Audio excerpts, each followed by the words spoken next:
Imagina un gran reino, donde el trono es el premio más codiciado entre los hijos del rey. Pero, en lugar de lealtad, lo que prevalece son actos de intriga y disputas sombrías que amenazan con destruir a las familias. Hoy, recordaremos una de las historias más impactantes y dolorosas de la Biblia, llena de lecciones sobre las consecuencias de las acciones humanas. Antes de continuar, deja tu like, suscríbete al canal y activa la campanita para no perderte ningún contenido como este. ¿Alguna vez has pensado en cómo un deseo incontrolado puede llevar a alguien a la ruina? ¿O en cómo la ausencia de justicia puede perpetuar el sufrimiento? En el caso de Tamar y Amnón, estas cuestiones encuentran respuestas trágicas. La pasión distorsionada y la falta de acción resultaron en consecuencias devastadoras para toda la familia de David. Amnón, hijo del rey David, desarrolló una fijación inapropiada por su media hermana Tamar, conocida en todo el reino por su belleza. Dominado por ese sentimiento, planeó una trampa para aislarla y forzar su presencia. Fingiendo estar enfermo, Amnón pidió al rey que Tamar fuera quien lo atendiera. Cuando ella llegó para ayudarle, él ignoró sus ruegos y cometió un acto cruel, arrebatándole su dignidad. Tamar quedó devastada, tanto física como emocionalmente. El impacto de ese momento la marcó profundamente, aislándola de los demás. Después del incidente, Amnón, consumido por el desprecio, la apartó de su presencia, intensificando aún más su sufrimiento. Tamar, cubierta de humillación, buscó refugio en la casa de su hermano Absalón, quien quedó profundamente indignado por lo ocurrido. A medida que la noticia se extendía por el reino, la reputación de Tamar se vio injustamente afectada. Al enterarse, el rey David se enfureció, pero no tomó ninguna medida contra Amnón. Esta omisión dejó a Tamar sin justicia, convirtiéndola en un símbolo silencioso de sufrimiento e injusticia. Cuando Absalón, el segundo hijo de David, se enteró del terrible ataque contra su hermana Tamar, una profunda ira se apoderó de su corazón. El dolor por la tragedia de su hermana se mezcló con la frustración al ver que su padre, el rey David, permanecía en silencio ante un crimen tan cruel. La falta de castigo hizo que Absalón sintiera que la justicia había sido abandonada, y decidió que le correspondía a él hacer lo que David no hizo, vengar a Tamar. Absalón no solo era conocido por su carácter, sino también por su impresionante apariencia. El segundo libro de Samuel nos dice que no había en todo Israel un hombre tan hermoso como Absalón. De pies a cabeza, su perfección física era evidente, pero detrás de esa belleza, un oscuro deseo de justicia crecía día tras día. Impulsado por la vergüenza y la sed de venganza, Absalón pasó 2 años planeando meticulosamente el momento de su retribución. Organizó una fiesta en Baalasor e invitó a todos los hijos de David, incluido Amnón, el responsable de la humillación de Tamar. Bajo la apariencia de una celebración alegre, la oscuridad de la venganza de Absalón estaba a punto de revelarse. Durante el banquete, cuando Amnón estaba ebrio y desprevenido, Absalón dio la orden para que sus siervos lo mataran. El asesinato de Amnón fue el clímax de su venganza por la deshonra de su hermana. Con la sangre derramada, Absalón huyó a Gesur, buscando refugio de las consecuencias que sin duda vendrían. La muerte de Amnón destruyó cualquier esperanza de reconciliación inmediata entre David y sus hijos, abriendo un abismo de dolor dentro de la familia real. La relación entre David y Absalón, que antes estaba basada en respeto y amor, ahora estaba contaminada por la sangre derramada. La tragedia familiar lanzó una sombra de muerte sobre el palacio, y el vínculo entre padre e hijo parecía estar más allá de cualquier reparación. Joab, al darse cuenta de la lucha interna de David y deseando restaurar la paz, elaboró un plan para tocar el corazón del rey. Envió a una mujer sabia de Tecoa para contarle una historia a David. En esta narrativa ficticia, 2 hijos pelearon hasta que uno mató al otro, y la familia clamaba por venganza. Al tocar la herida de David, la mujer conectó la parábola con la situación real entre él y Absalón, mostrando que, al igual que Dios trae de vuelta a los que se desvían, David debería buscar la reconciliación con su hijo. La sabiduría y sensibilidad de la mujer de Tecoa conmovieron a David, quien comenzó a reconsiderar su distanciamiento y pensó en traer a Absalón de vuelta.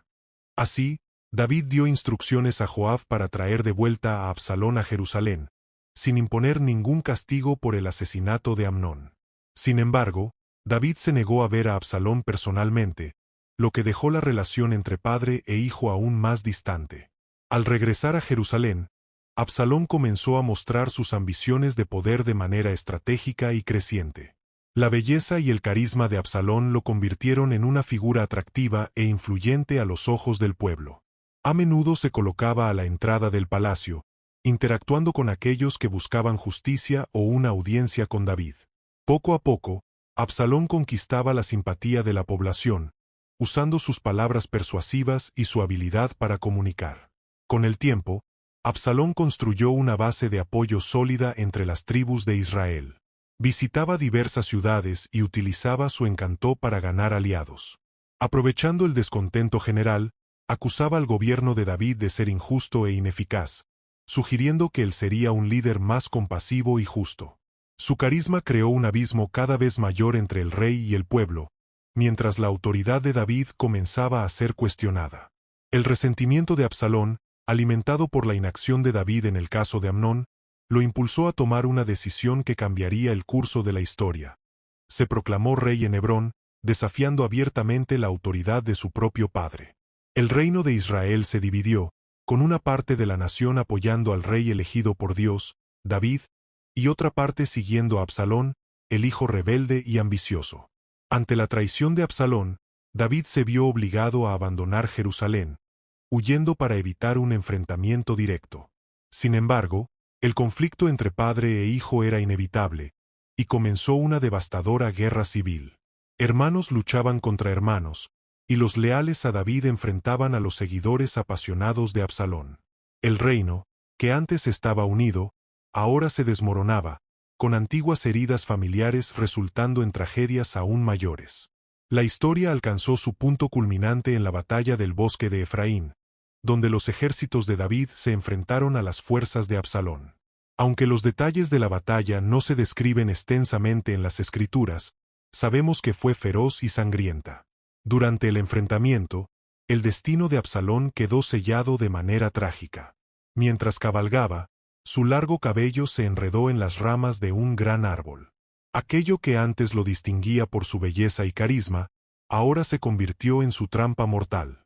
Inmovilizado y vulnerable, Absalón fue un objetivo fácil para los soldados de Joab, el comandante del ejército de David. A pesar de las órdenes claras de David de perdonarle la vida a Absalón, Joab decidió desobedecer, y Absalón fue asesinado. El final del hijo rebelde fue un golpe devastador para David, quien lamentó profundamente la muerte de Absalón, a pesar de todo lo ocurrido entre ellos. Las palabras de David tras la muerte de Absalón resuenan como un lamento que trasciende los siglos. Hijo mío Absalón, hijo mío Absalón. Ojalá hubiera muerto yo en tu lugar. Absalón, hijo mío, hijo mío. 2 Samuel 18:33. Estas son las palabras de un padre que ve cómo su corazón se rompe frente a la tragedia de perder a un hijo, incluso a un hijo que se había rebelado contra él. La batalla en el bosque de Efraín marcó el final de la rebelión de Absalón y trajo a David una victoria amarga. La muerte de Absalón, aunque selló la victoria militar, fue una derrota personal devastadora para el rey. El lamento de David remonta a una cadena de eventos trágicos, que tuvieron sus raíces en su propio pecado con Betsabé y el asesinato de Urías, el marido traicionado. Estos pecados de adulterio y asesinato desafiaban directamente los mandamientos de Dios y trajeron su ira. El profeta Natán fue enviado por Dios para confrontar a David, revelando la gravedad de sus acciones. David, en respuesta a la reprensión divina, reconoció su pecado y expresó un arrepentimiento sincero. Sin embargo, a pesar del perdón de Dios, las consecuencias de sus actos aún se manifestarían con severidad. Natán profetizó 3 grandes castigos para David. Primero, anunció que el hijo nacido de la unión ilícita entre David y Betsabé moriría. A pesar de las oraciones y súplicas intensas de David, el niño no sobrevivió. En segundo lugar, Natán declaró que la espada nunca se apartaría de la casa de David, lo que se manifestó en una serie de tragedias y conflictos violentos dentro de su propia familia. El ataque de Amnón a Tamar y la rebelión de Absalón fueron pruebas de esta maldición cumplida de forma sangrienta. Finalmente, Natán reveló que las acciones de David serían expuestas públicamente, trayendo deshonra al rey. Este castigo se materializó con la revuelta de Absalón, cuando el hijo rebelde deshonró a su padre al acostarse públicamente con las concubinas de David, a la vista de todo Israel, cumpliendo así la profecía. Incluso después de la trágica muerte de Absalón, la inestabilidad en la casa de David no cesó. Adonías, otro hijo de David, surgió como una nueva figura de ambición. El cuarto hijo de David, cuyo nombre significa El Señor es mi maestro, quizás reflejaba una aspiración espiritual, pero sus acciones revelaron ambiciones políticas. Nacido de la unión de David con Agit, Adonías creció junto a otros miembros de la familia real, incluidos Amnón, Absalón, Tamar y Salomón. Ambicioso, Adonías no esperó a la muerte de David para buscar el trono. En su lugar, tomó medidas para autoproclamarse rey, mientras su padre aún vivía, trayendo más intriga y tensión al ya turbulento reino de Israel. En los últimos días de David, el peso de la edad se hizo evidente, y su salud comenzó a declinar. En este escenario de fragilidad, Adonías, el hijo mayor de David aún vivo, vio una oportunidad para reclamar el trono. Como el heredero aparente, inició una conspiración para tomar el poder, desafiando la sucesión prometida a Salomón. Es importante recordar que el trono de David debía ser pasado a Salomón, según las promesas divinas y las decisiones de la corte real. Dios había prometido a David, a través del profeta Natán, que su linaje sería establecido para siempre, y que uno de sus descendientes reinaría eternamente. Esa promesa divina era la base sólida para la sucesión de Salomón al trono. El plan de Adonías se hizo más evidente cuando organizó una gran fiesta en Enrogel, un lugar estratégico donde reunió a aliados y seguidores. El evento fue un intento audaz de consolidar su reclamo al trono, pero figuras importantes como el profeta Natán, el sacerdote Sadoc, Benaía e incluso Salomón no fueron invitados. Al excluir a estos personajes clave, Adonías dejó claro su deseo de tomar el poder sin interferencia de posibles opositores. A pesar de su estado debilitado, David estaba al tanto de la conspiración de su hijo y actuó rápidamente para garantizar que la sucesión siguiera la voluntad de Dios. Demostrando discernimiento y sabiduría, David ordenó que Salomón, su hijo con Betsabé, fuera proclamado el verdadero heredero del trono. Esta decisión trajo la claridad necesaria sobre la sucesión, pero también generó nuevas tensiones y conflictos familiares. La preferencia declarada por Salomón encendió la rivalidad con Adonías y sus seguidores. Ante esta reviravuelta, Adonías se encontró en una encrucijada. Temiendo por su vida ante una posible represalia de Salomón, buscó refugio en un lugar sagrado, el altar del tabernáculo. Allí, donde la presencia de Dios era invocada, Adonías buscaba seguridad y misericordia divina. El tabernáculo, considerado un santuario espiritual, era un lugar de súplica donde se creía que la gracia de Dios podía alcanzarse. Cuando Salomón se enteró del acto de Adonías, demostró sabiduría y clemencia. En un gesto que reflejaba la justicia y el equilibrio de su futuro reinado, Salomón aseguró a Adonías que, siempre y cuando permaneciera leal, no le haría ningún mal. Esta actitud de Salomón mostró un compromiso con la paz y la estabilidad bajo su liderazgo. Adonías, reconociendo la magnanimidad del nuevo rey, decidió regresar a su casa y aceptó la decisión divina de que Salomón sería el sucesor de David, sometiéndose a la nueva orden establecida. Sin embargo, la historia no termina aquí. Más tarde, en lugar de someterse a la voluntad de Dios manifestada en la designación de Salomón, Adonías continuó alimentando sus ambiciones personales.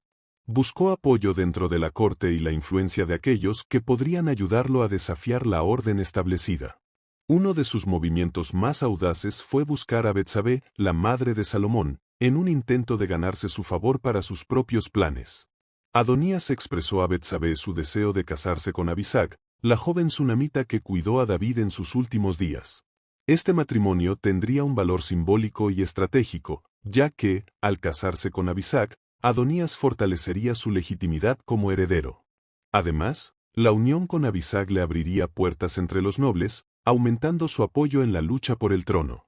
Sin embargo, Adonías no comprendió que sus acciones representaban una amenaza al plan divino para la sucesión. Su solicitud, lejos de ser un gesto inocente, fue vista como una nueva maniobra para revivir sus ambiciones de poder, lo que creó una atmósfera de desconfianza e intriga en el reino. Salomón, consciente del peligro que representaba Adonías para la estabilidad de su gobierno, decidió actuar con firmeza.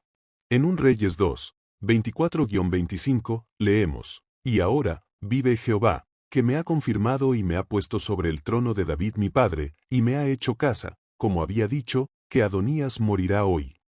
Percibiendo la gravedad de la situación, Salomón tomó medidas para proteger su reinado. Ordenó a Benaía, hijo de Joiada, que ejecutara la sentencia contra Adonías. La misión era clara: eliminar a Adonías y extinguir cualquier intento futuro de usurpar el trono. La ejecución de Adonías fue inevitable y marcó el final de sus aspiraciones al poder, asegurando la estabilidad del reino bajo el mando de Salomón. Por otro lado, no se ofrecen detalles específicos en la Biblia sobre la muerte de Tamar. En cuanto a Salomón, reinó durante muchos años, siendo conocido por su sabiduría, riqueza y la construcción del templo en Jerusalén. Su muerte se menciona brevemente en el Libro de los Reyes, sin muchos detalles, solo que Salomón durmió con sus padres y fue sepultado en la ciudad de David, su padre, 1 Reyes 11:43. Las trágicas historias de los hijos de David, registradas en el Antiguo Testamento, muestran las dolorosas consecuencias de las decisiones humanas. Desde la terrible violación de Tamar por su hermano Amnón, pasando por la venganza de Absalón, hasta las intrigas políticas de Adonías, la persecución desenfrenada por el poder y los desvíos morales trajeron una serie de tragedias a la familia de David. La falta de control de las pasiones y la búsqueda de intereses egoístas resultaron en destrucción. Sin embargo, a pesar de estas historias oscuras, la Biblia nos ofrece lecciones de arrepentimiento, perdón y la búsqueda de una vida alineada con los principios divinos. Las trágicas muertes de los hijos de David nos recuerdan que, a pesar de las fallas humanas, siempre hay espacio para la redención y la renovación, reforzando la importancia de una jornada espiritual centrada en la justicia y la integridad. Si te gustó esta historia y quieres aprender más sobre las lecciones de la Biblia, deja tu like, suscríbete al canal y activa la campanita para que no te pierdas los próximos vídeos. Hasta la próxima, y que Dios te bendiga.